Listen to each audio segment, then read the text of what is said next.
Alhamdulillahi Rabbil Alamin, wassalatu wassalamu ala man la nabiyya ba'da. Sot do të flasim për një tjetër shenjë, nga shenjat që paraprin ndodhinë e madhe të Kiametit, dhe që është zbritja e profetit të Allahut Isait alayhi salam. Siç e dim, Isai alayhi salam nga 5 profetët më të mëdhenj, me gradat më të larta tek Allahu subhanahu wa taala. Dhe ashtu si që ishte lindja e tij e çuditshme, mrekulli nga Allahu dhe argument dhe provë që ky është pejgamber, pra që lindin nga nëna pa nevojën e mashkullit, pa baba, edhe largimi i parë i tij nga kjo tokë ishte një tjetër mrekulli nga Allahu. Kur pabesimtarët tentuan ta vrasin atë, atëherë Allahu subhanahu wa taala shpëtoi, duke ngritur lart në qiell, bar rafa'ahu Allahu ilay, por Allahu e ngriti atë lart tek ai, e ngriti lart. Dhe profeti alayhi salatu wassalam në hadithet të tij na ka treguar se ai përsëri Isa alayhi salam do të kthehet në tokë. Dhe ne kemi përmendur pjesërisht të pjesë të historisë së tij kur kemi folur për Mehdin, për Dejjalin. Dhe Isa alayhis salam, ashtu si dhe nëna e tij, ndryshe nga njerëzit e tjerë, kanë lindur të pangacmuar nga shejtani. Thot profeti sallallahu alaihi wasallam, kullu bani Adam yamassuhu ash-shaytan yawma waladathu ummu illa Maryam wa ibnaha Isa alayhi salam. Çdo bir të Ademit, pra çdo fëmijë, shejtani e prek atë,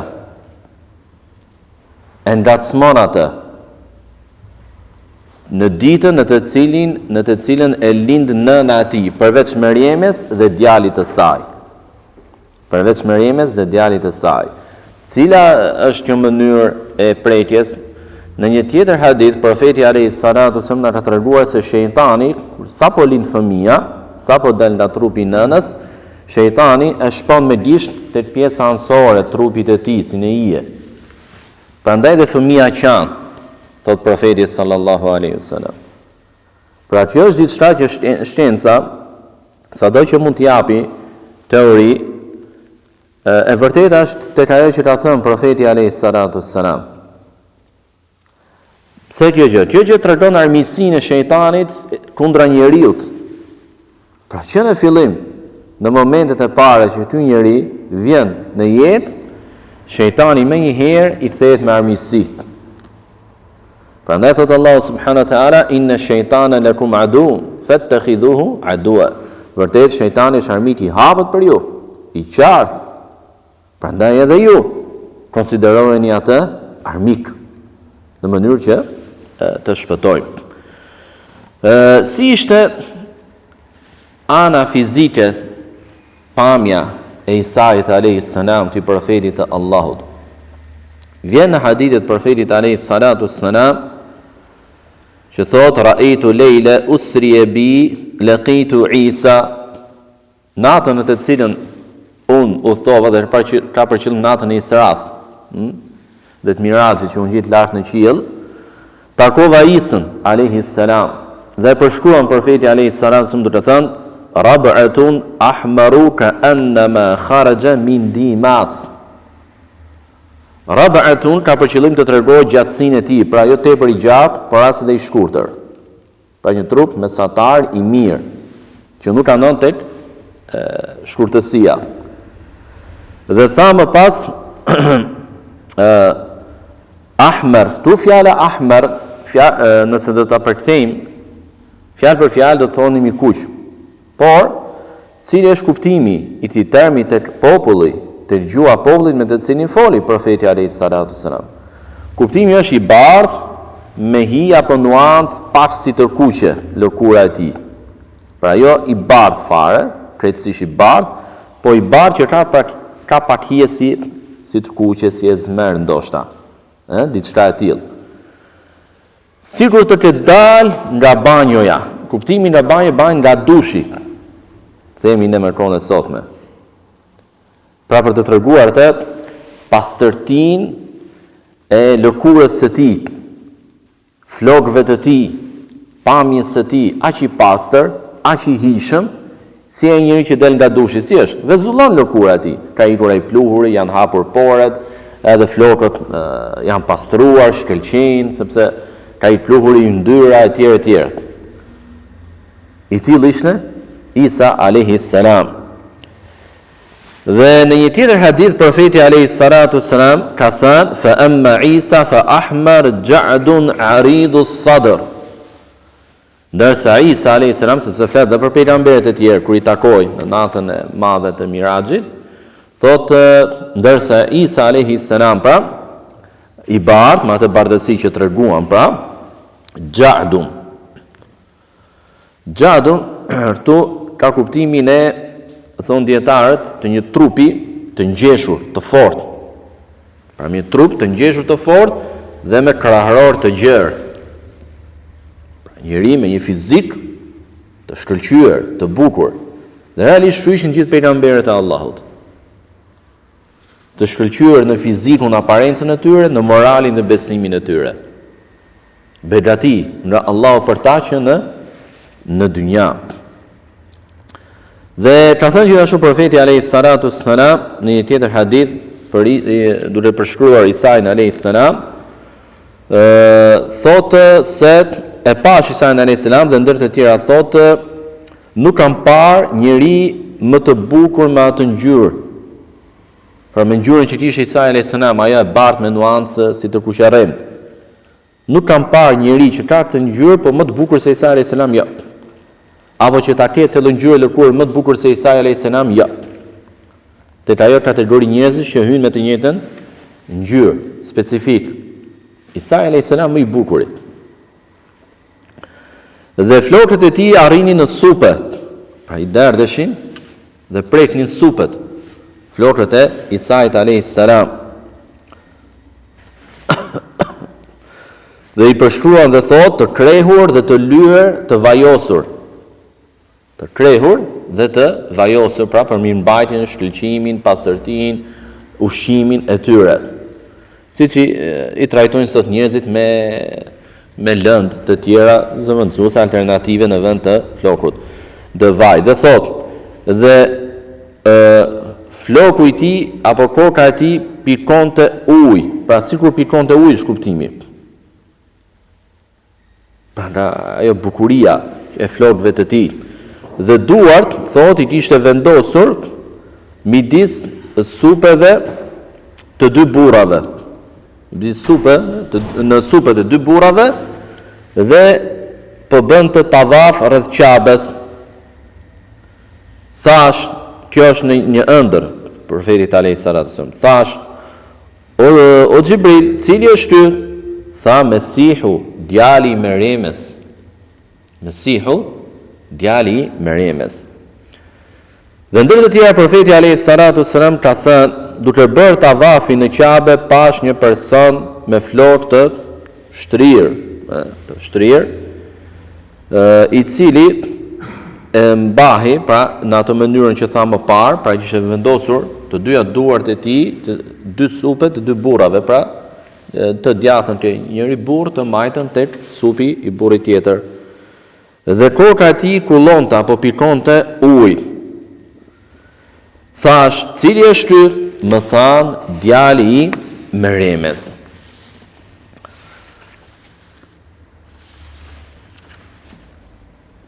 Kur i ka zbritur Injili Isait alayhis salam, siç e dim, pejgamberi i Allahut Isa alayhis salam pati libër nga Allahu subhanahu wa taala, Injili, apo siç njihet tek ata që pretendojnë se ndjekin atë, krishterët, Ungjilli. Thot profeti sallallahu alaihi wasallam në një hadith të tij që e saktëson Sheikh Albani, thot dëshkrimet apo fletushkat Ibrahimit ju zbritën në natën e parë të Ramazanit. Teurati u zbrit 6 ditë pas Ramazan, 6 ditë nga Ramazani, pra pasi që ishin kaluar 6 ditë që kishte filluar Ramazani. Injili në ditën e 13 që mbarojnë nga Ramazani, ndërsa Zeburi në ditën e 18 që mbarojnë nga Ramazani, ndërsa Kurani në të 24-tën që mbarojnë nga Ramazani, nga muaji Ramazan. Së pari në të hadith, profeti alayhi salatu wasallam tregon se Injili ka zbritur, thotë, në ditën e 13 që mbarojnë nga Ramazani. Tregon. Dhe gjithashtu kuptojmë nga ky hadith se shpalljet e mëdha kanë zbritur në muajin e madh të Ramazanit. Dhe Kurani si vazhdimsi e kësaj relevate, shpallje nga Allahu subhanahu wa taala zbriti në të njëjtin muaj. Dhe përmend datë profeti alayhi salatu wasalam. Kuptimi me datën 24 tu pra është nata 25. Sepse nata është para ditës. Pra kalon 24 ditë, vjen nata e ditës së 25. Dhe thonë dietarët se dhe nuk është këtu kuptimi që të tregoj se nata e 4 është pikërisht në këtë natë, edhe pse disa dietarë i përmban ti hadithi si argument që tregojnë se nata e 4 është nata e 25. Por kuptimi është se në atë vit që filloi zbritja e Kuranit, nata e 4 përkonte me natën e 25. Përkonte me natën e 25 sepse mendimi më i saktë dhe Allahu di më së miri është që kjo natë lëviz. Nuk është e njëjtë në çdo vit. Dhe Isa alayhis salam ka qenë besimtar i drejtë, i devotshëm, pejgamberi i Allahut. Dhe fjala e parë që tha në dynja, tha inni abdullahi atani al-kitaba wa ja'alani nabiyya. Unë jam rob i Allahut. Allahu më dha mua librin dhe më bëri pejgamber. Pra fjala e parë e Isës alayhis salam ishte tauhid. Dhe nuk ishte, siç pretendojnë një pjesë e madhe e njerëzve, trinitet. Nuk tha unë jam biri i Zotit, po tha jam rob i Allahut. Fjala e parë Isait alayhis salam, rob i Allahut tha, shuhet cilësoj vetën, sepse i tillë ishte. Më dha mua librin dhe më bëri pejgamber. Pra tregoi realitetin e tij njerëzor, që nuk është hyjnor, siç bëjnë krishterët duke adhuruar dhe duke i dhënë cilësi që i përkasin Zotit, por tregoi edhe misionin e tij, pejgamber, ashtu si pejgamberët e tjerë përpara tij. Dhe ka qenë besimtar shumë i fortë dhe madhëronte dhe i frikësoi shumë Allahut. Sa që tregon profeti alayhis salatu wasallam në një hadith të saktë të Buhariu, se një herë Isa alayhis salam pa një person që po vidhte. Një person që po vidhte. Dhe i tha, pse vodhe? Tha, betohem me atë që është i vetëm. Unë nuk vodha. Ndërkohë Isa alayhis salam e pa.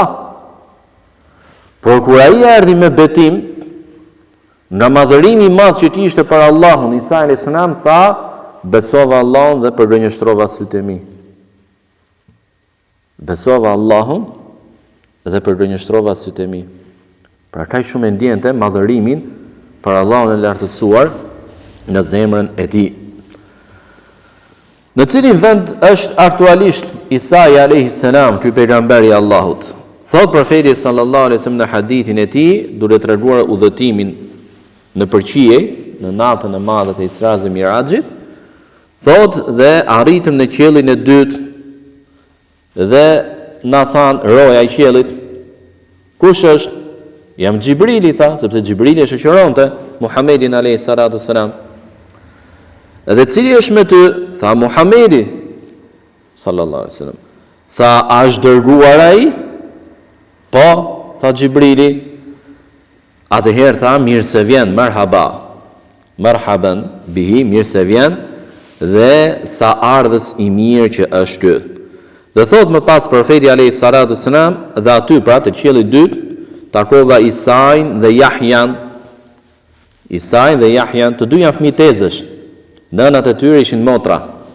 Meremja kishte një motër. Isha, përmendet emri i saj. Në hebrejisht. Apo në tjetër gjuhë të vjetër. Dhe Dhe i thon ata Muhamedit alayhi salatu wasalam, "Marhaban bik, mirë se vjen o vëlla, o pejgamber." Mirë se vjen, i urojnë mirë se ardhin dhe i thon o vëlla, o pejgamber. Pra ku është Isa alayhi salam aktualisht? Në qiellin e dytë. Tjetër çështje, vlera e Isait alayhi salam. Vlera e tij është e madhe. Allahu ka përmendur jo vetëm atë, por edhe nënën e tij në Kur'an, mënyrën e lindjes së tij, mrekullinë nga Allahu. Tjetër begati mrekulli që i dha Allahu është se foli që në djep, duke thënë unë jam robi i Allahut. Tjetër begati Allahut Azza wa Jalla bëri pejgamber, i dha librin, e bëri të përkushtuar ndaj nënës së tij, cilësimet e cilën spikaste dhe sakrifikoi për Allahun e lartësuar. Prandaj hyri në armiqësi për Allahun e lartësuar me ata që refuzonin e kundërshtonin Allahun Azza wa Jall. Prandaj tentuan edhe ta vrisnin.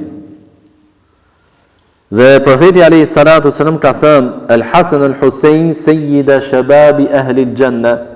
Hasani dhe Husaini, pra dy nipat e tij, janë dy të nderuarit e rinisë së xhenetit, e të rinjve të xhenetit, pra nga të rinj që janë larguar nga kjo botë, të rinj, besimtar të rinj.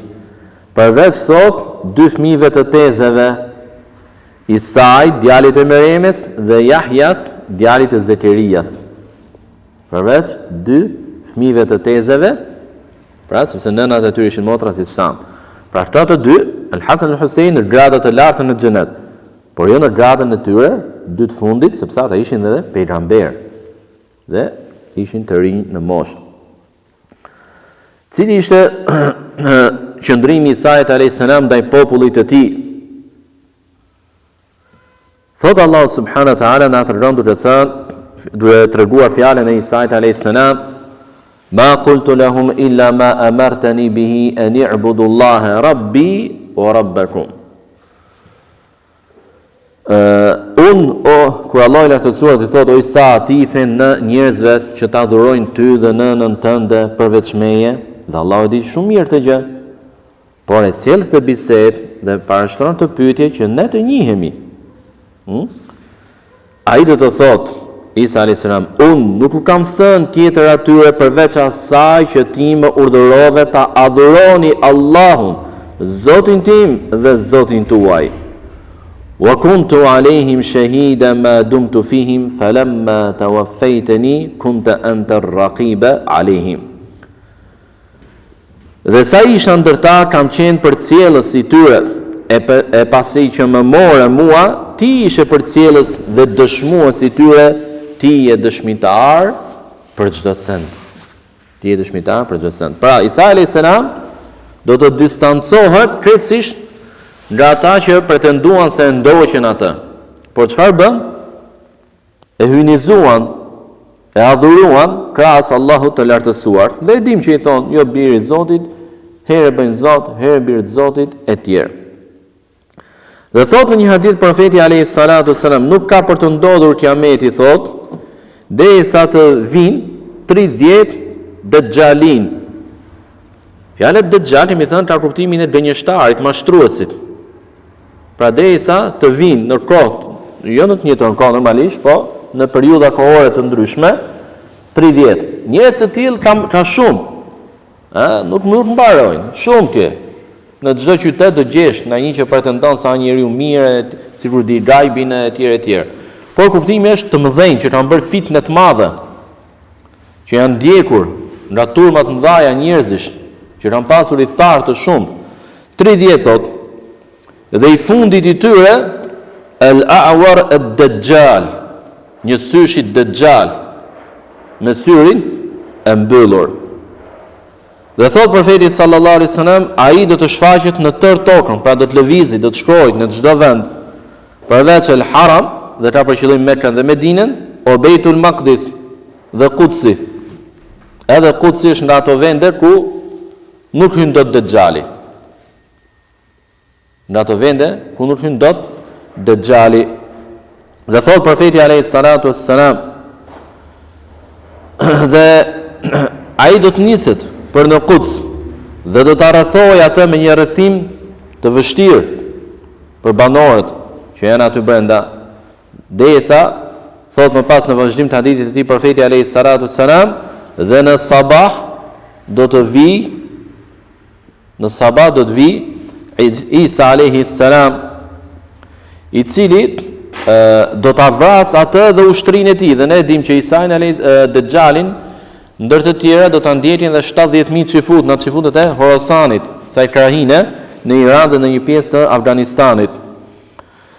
Do ta vrasë atë Dejjalin dhe ushtrinë e tij, saqë edhe çdo gjë nuk ka ndonjë gur apo ndonjë themel muri që të mos thotë dhe të mos tharas o musliman, o besimtar, pas meje është një qafir i fshehur, prandaj eja dhe vrite atë.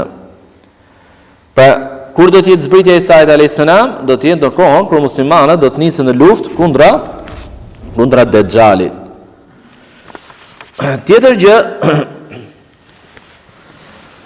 që përmendet në hadithet e profetit alayhi salatu wassalam, kur të zbresë Isa alayhis salam, siç e kemi përmendur edhe në shenjat e tjera, do të jetë koha namazit të sabahut dhe është thirrur ikameti, dhe imami Mehdi është bërë gati për të falur namazin. Por kur të shohin zbritjen e Isait alayhis salam, ai do të ndalojë dhe do t'i kërkojë Isait alayhis salam që t'i prij ai në namaz. Isa alayhis salam do të vendosë dorën e tij midis dy supeve të tij, pra këtu prapa, duke i thënë, vazhdo ti sepse për ty u thirr ikameti. Pra duke i lënë akoma vazhdimsinë e udhëheqjes. Dhe thot profeti alayhi salatu wassalam se Allahu i lartësuar i ka dhënë Isait alayhis salam dhunti të atill që e vret arrin apo ta vras Dejjalin vetëm me shitimin e tij. Sa kur e sheh Isa alayhis salam Dejjalin, ai tretet si kripa në ujë, por Isa alayhis salam nuk e vazhdon të gjë, sepse Allahu azza wa jall dëshiron që ta vrasi me duart e Isait alayhis salam dhe gjaku të jetë në hushtën e Isait alayhis salam, në shtizën e Isait alayhis salam, me të cilën do të vritet Dejjali, pra gjaku i Dejjalit. Pra kush do ta vrasë mashtruesin më të madh njerëzimit? Një nga pejgamberët më të ndritur, Isai alayhis salam. Dhe vjen në hadithe të tjera, vjen edhe profeti alayhis salam bile thotë që përse vërtet sa ushtrie që do të luftojë kundra Dejjalit, thotë, wallahi thotë, unë i njoh emrat e tyre, emrat e baballarëve të tyre dhe ngjyrat e kuajve të tyre. Gjë që tregon vlerën e kësaj ushtrie.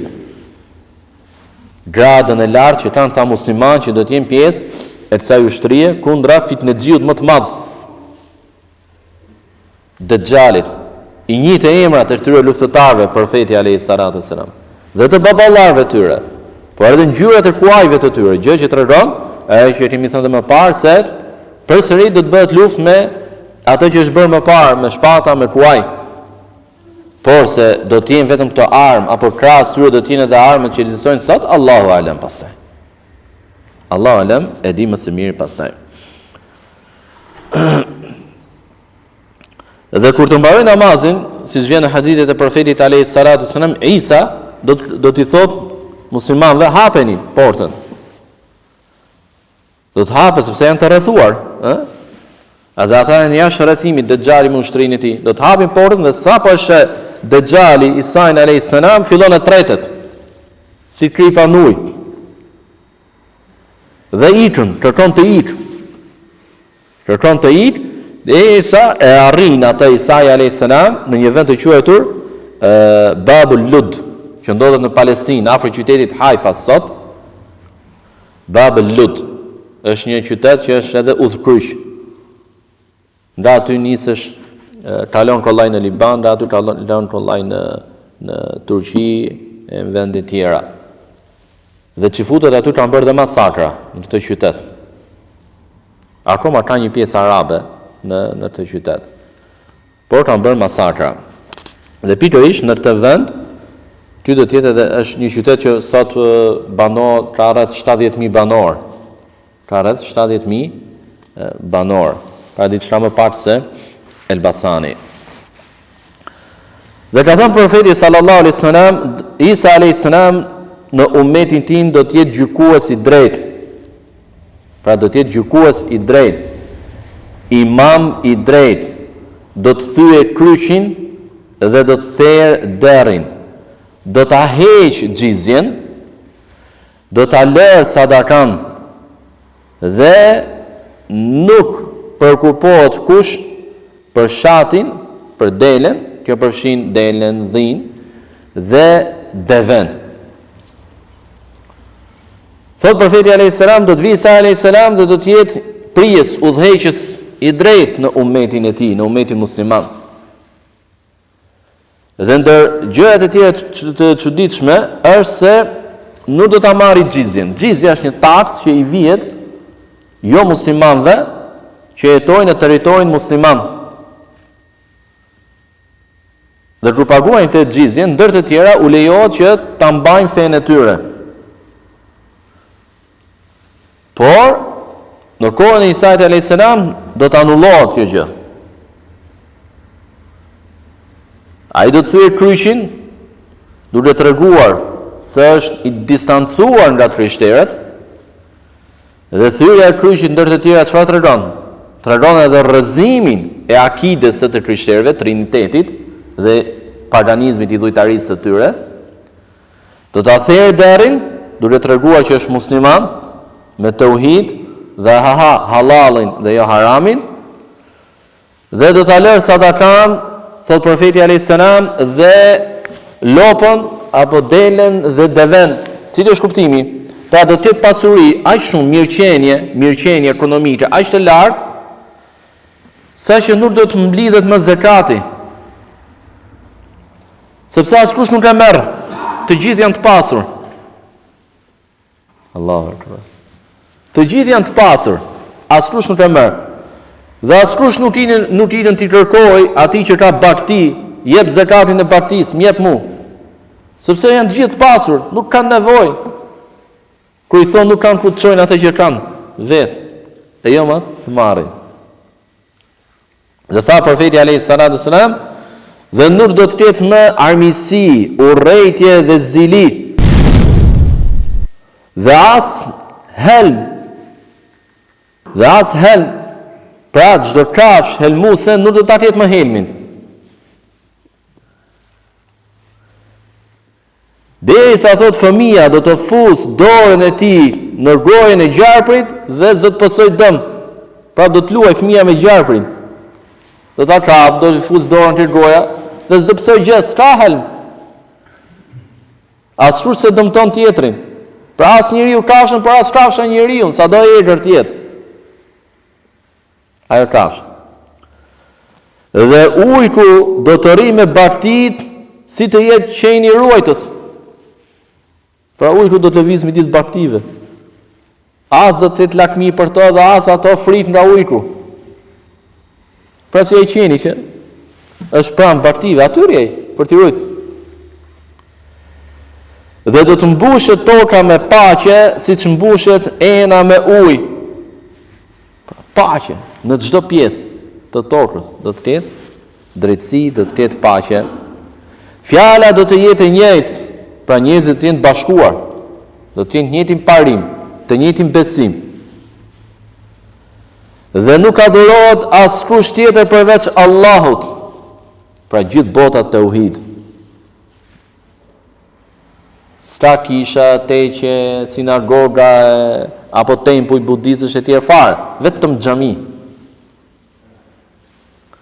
Gjithë bota do adhurojë Allahun, tauhid. Dhe do të hiqet lufta, sepse janë gjithë besimtarë, nuk do të jetë më thirrje për xhihad. Janë gjithë kundra kujt do luftosh. Do të jetë drejtësi, do të jetë paqe, do të jetë mirëqenie, do të jetë vetëm tauhidi dhe do të jetë shirk. Atëherë s'ka më nevojë për luftë. Dhe toka do të mbi bimësinë e saj. Thot profeti alayhis salam më pas, sa që do të bëhet një grup njerëzish për të ngrënë rrush ndaj njëti bisk dhe do të ngopen të gjithë me të. Pra sot i njeri se ngopi bisk. Kërse në kohën e Isës alayhi salam, grup njerëzish do ngopen me i bisk. Madhësi, do të jetë i madh.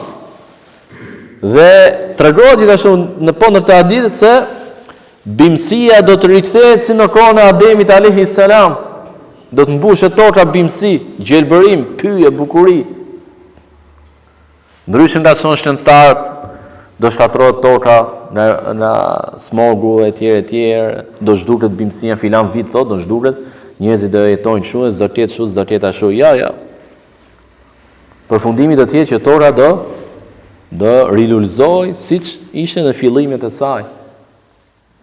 Gjelbërim, pyje të mëdha, pastërti pra. Dhe thot gjithashtu se do të hiqet udhëheqja kurejshve. Kurejshët janë fisi për të cilit rrjedh profeti alayhi salatu sallam. Pse do të hiqet kurejshja? Sepse është Isa alayhi salam tani që e drejton ummetin. Është ai që i udhëheq muslimanët tani. Dhe nuk ka njeri më të mirë në tokë në kohën e tij se sa ai. Dhe do të shitet deni për kaq dhe pak dhe kaq pasuri, pra për një vlerë, për një diçka, për një shumë pa vlerë. Demi i madh që sot kushton shumë, do të shitet fare lirë. Fare lirë. Sepse ka mirëqenie, ka bollok. Dhe po kështu edhe kali me një numër të vogël dirhemesh. Pra edhe kali lirë, çdo gjë lirë, mirëqenie, bollok. Pra nuk është si sot, që një pjesë ka kapur ekonominë e botës për individëve, lobingjeve apo shteteve dhe mbajnë qëllimisht të varfër pjesën tjetër. Pse? Sepse ka pa drejtësi. Kohën e Isait alayhis salam do të jetë drejtësi. Dhe ku ka drejtësi, sjell Allahu begati, shiç lloj mirëqenie. Dhe vetëm në kohën e Isait alayhis salam njerëzit të jenë të bashkuar. Do të kenë një fe, do të kenë të njëjtat parime dhe deri edhe nivelin e jetesës do ta kenë një lloj, të gjithë të pasur.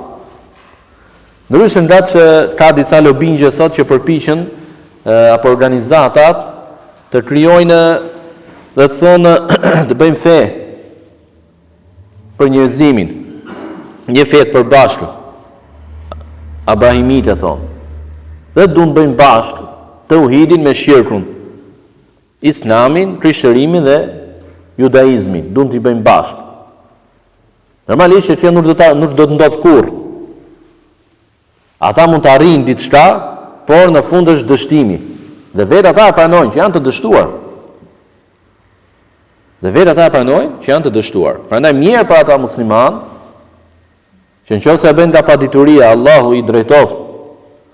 Por nëse e bëjnë sepse e këmbejnë fen dhe parimet e fesë me lehtë, Allahu i fëllisht.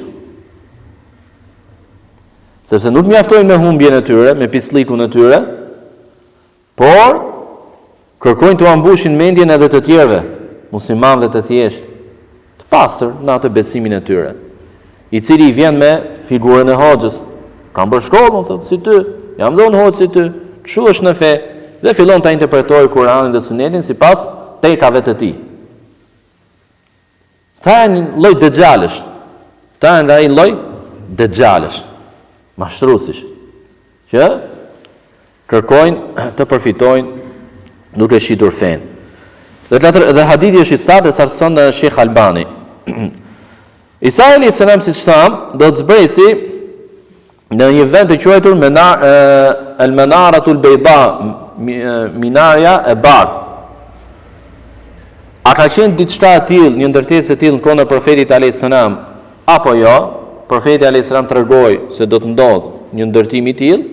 E rëndësishme është që ky lloj vendi ekziston sot deri kësaj dite. Kjo lloj minare ekziston sot deri kësaj dite që quhet me këtë emër. Dhe do të zbresin në këtë vend Isa alayhis salam.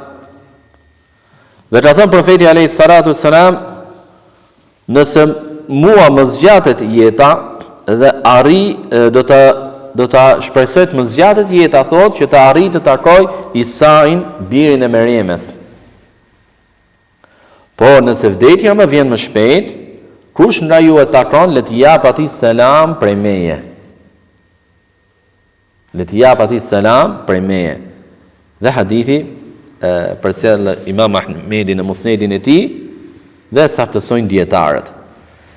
Cilat janë veprat e mëdha që do të realizoj, projektet e mëdha që do të realizoj pejgamberi i Allahut Isa alayhis salam gjatë kohës që do të jetë, që do të rikthehet përsëri në dynja. E para është thyrja e kryqit. Ky nuk është thjesht thyrja e një simboli, një objekti, sendi, jo. Po është thyrja e krishtërimit. Pra do të zhduket krishtërimi. Dhe nuk do të ekzistojë më në tokë fe e quajtur krishtërim, me të gjitha rrymat që ai ka. Edhe pse është një fe, normalisht ne I themi fe si nocion, por jo se kemi për qëllim që ta barazojmë me Islamin, kurse si. Sepse krishtërimi nuk është feja e Isait alayhis salam, por është feja e shejtanëve që I bëjnë shirk Allahut të lartësuar. Edhe pse kanë 2000 vjet që humbin njerëzit, gënjejnë njerëzit me dogmën e tyre, do të vinë një ditë do të humb nga faqja e dhëll. Nuk do të jetë më kryqje, nuk do të jetë më të krishterë. Nuk do të jetë më ceremoni ritet e tyre. Nuk e di çfarë do ndodh me Vatikanin, por normalisht atje do të thirret ezani, do të falet namazi, do të adhurohet Allahu. Si do të jetë në hapjen, çirimin e Romës, që e përmendëm. Tjetër gjë, pra krishterët vëllezër në fund, çfarë do të ndodh? Do të humbin si ushtaratisht në luftën me muslimanët, por edhe në aspektin e dogmës. Dogma atyre do të humb një herë mirë, përgjithmonë. Pra dështim total. Dështim total. Tjetër projekt I madh që do të realizojë Isa alayhis salam, vrasja e derrit, që nuk kupton largimin nga harami dhe çdo gjë tjetër. Pra do ta vrasë realisht, nuk është në kuptimin metaforik. Tjetër projekt është edhe realizimi I madh, vrasja e Dejjalit dhe ushtrisë së tij prej xifutëve. Dhe ne përmendëm më parë që lufta kundra xifutëve do të jetë e ashpër. Do të jetë shumë e ashpër, do të jetë të vrarë edhe nga muslimanët. Dhe Allah do t'i gradojë me gradën e shahidit, do t'i nderojë. Por në fund të gjithë do të bëhen me muslimanët. Edhe guri, edhe pema, edhe muri do flasë, musliman, hajde se pas meshin xifut, hajde vritet. Pra nuk do të kenë strehim xifutët, nuk do të arrijnë të kenë të gjenë një vend sigurt për të shpëtuar. Por do të vriten. Dhe do të humbin përfundimisht. Dhe do të shpëtoj toka nga sharri I tyre. Do të shpëtoj toka nga sharri I tyre. Dhe tjetër gjë se Isa alayhis salam nuk pranon më asnjë fe tjetër përveç Islamit. Çfarë nuk kupton kjo? Që nëse dikush ndjek fe tjetër përveç Islamit, do të ekzekutohet. Do të ekzekutohet. Nuk do t'i merret xhizja fare. Për t'ju lënë liria fetare e tij, e besimit të tij. Jo. Pse? Sepse tani ka zbritur pejgamberi I Allahut. Ka ardhur e vërteta më e qartë se dielli. Dhe çdo kush e njeh tani të vërtetën më mirë se s'njeh emrin e tij, me ardhin e Isait alayhis salam. Dhe prap këmbgul që të ndjek fe tjetër përveç Islamit, ja, nuk pranohet më asnjëherë. Vrasja e xhuxh me xhuxhve. Po në kohën e Isait alayhis salam. Dhe për kjo është një shenjë më vete për cilën do të flasim. Dhe pas vdekjes së Mehdit, që do të jetë si udhëheqës 7 vjet në tokë, drejtimin do ta marrë Isa alayhis salam. Dhe do të jetë ai që do të jetë tani imam i muslimanëve në namaz, por edhe si rol drejtues. Dhe do të bëj haxh, pra do ta filloj haxhin nga Fajjur Rauha. Fajjur Rauha është një vend në rrugë midis Mekës dhe Medinës, por më afër Medinës, rreth 80 kilometra nga Medina. Dhe thot profeti alayhis salatu sallam në hadithin e tij, betohem me atë në dorën e të cilit është shpirti im, vetja ime.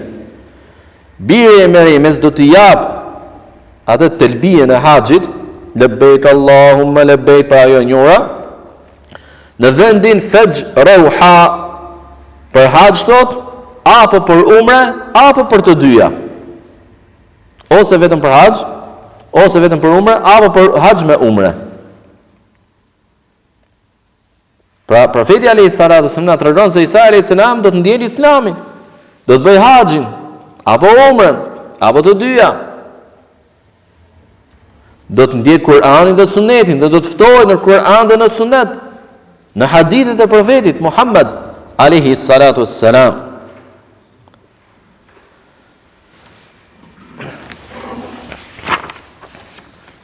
Dhe ka thënë profeti sallallahu alaihi wasallam se unë jam njeriu më i afërt me Isain, birin e Meryemës, sepse ndërmjet tij dhe meje nuk pati pejgamber.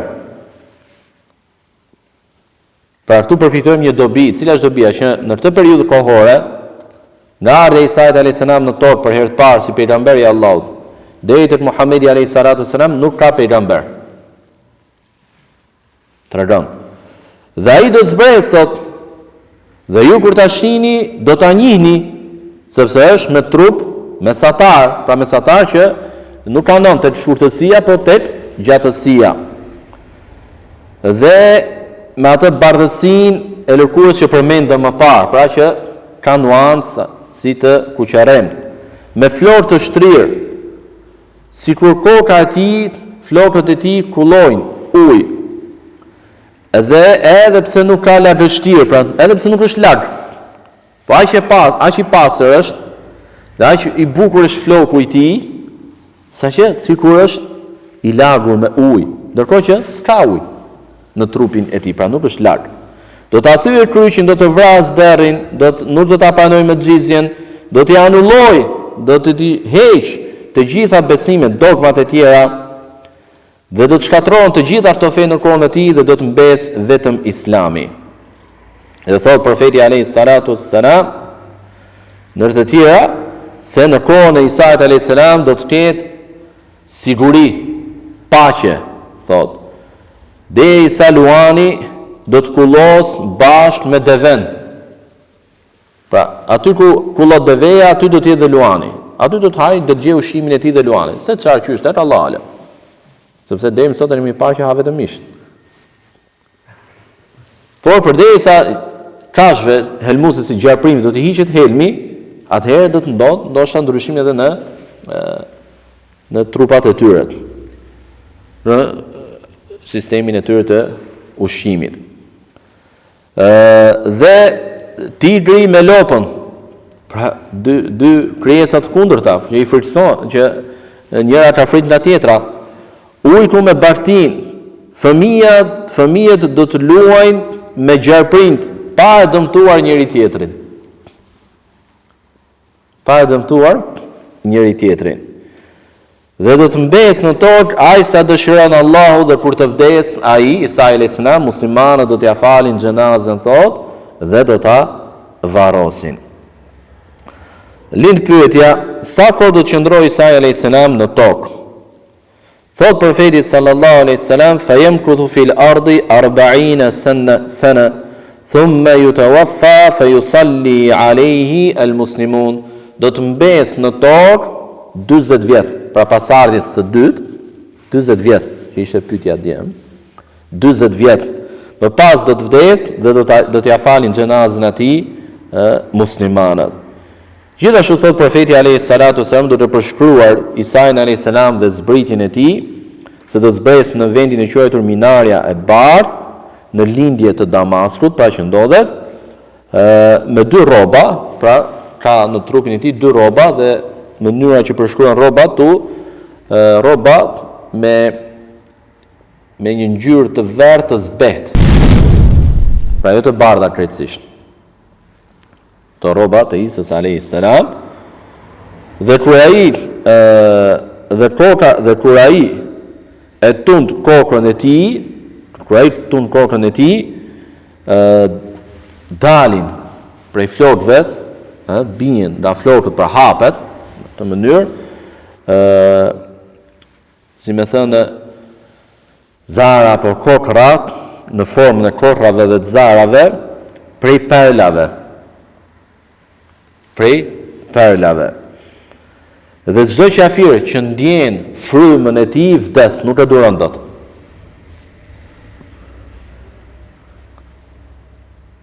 Kur Isa alayhis salam ia afrohet në një qafiri dhe e ndjen frymën e Isait alayhis salam, vdes.